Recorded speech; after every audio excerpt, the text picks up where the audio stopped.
अस्सलाम वालेकुम। एक और नई खबर के साथ मैं हूं मोहम्मद इश्तियाक कादिर। आप देख रहे हैं मेरा यूट्यूब चैनल जनाब HB न्यूज़। आज एक बड़ी अफसोसनाक खबर से आपको आगाह करता चलो। इस्लामाबाद कचहरी के बाद खुदकुश धमाका हुआ है जिसमें 12 अफराद शहीद और 30 जख्मी हुए हैं और जिनमें से कई जख्मियों की हालत तशवीशनाक बताई जा रही है। पुलिस राय के मुताबिक धमाका भारतीय हमायत याफ्ता अफगान तालिबान की पुरकशिश फितनत और खवारिज के खुदकुश हमला आवर ने किया। धमाके की जगह से मुबीना खुदकुश हमला आवरों का सर भी मिल गया था और धमाके में आसपास खड़े लोग जख्मी। इसमें एक गाड़ी पुलिस की और 2 प्राइवेट गाड़ियां थी। दूसरा वज़ीर आला KP के सुहेल अफरीदी का भी बयान सामने है। उन्होंने शदीद मजम्मत की है इस धमाके की। आपको बताते चलो वज़ीर आला KP के दौरान खिताब इस्लामाबाद धमाके की इतलात पर रद्द अमल देते हुए कहा, बुज़दिलाना हरकत है, हम डरने वाले नहीं हैं।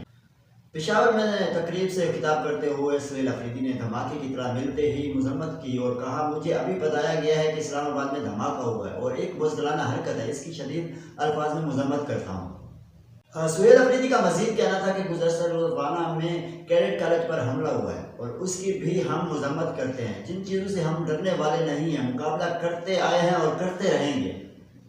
और सुहेल अफरीदी का मजीद कहना था कि अमन की जदोजहद पूरे पाकिस्तान ने कुर्बानियाँ दी हैं। पाकिस्तान और बिलखसूस खैबर पख्तूनख्वा में अमन लेकर आएंगे। और बाद अज़रा वज़ीर आला तकरीब अधूरी छोड़कर चले गए। खैबर पख्तूनख्वा के वज़ीर आला सुहेल अफरीदी एक तकरीब से खिताब कर रहे थे जब उन्होंने इस्लामाबाद धमाके की इतला दी गई थी। वीडियो देखने के लिए हमारे यूट्यूब चैनल जनाब HB न्यूज़ को सब्सक्राइब करें और बेल आइकन लाजमी करें क्योंकि हर आने वाली वीडियो आप तक पहुँच सके।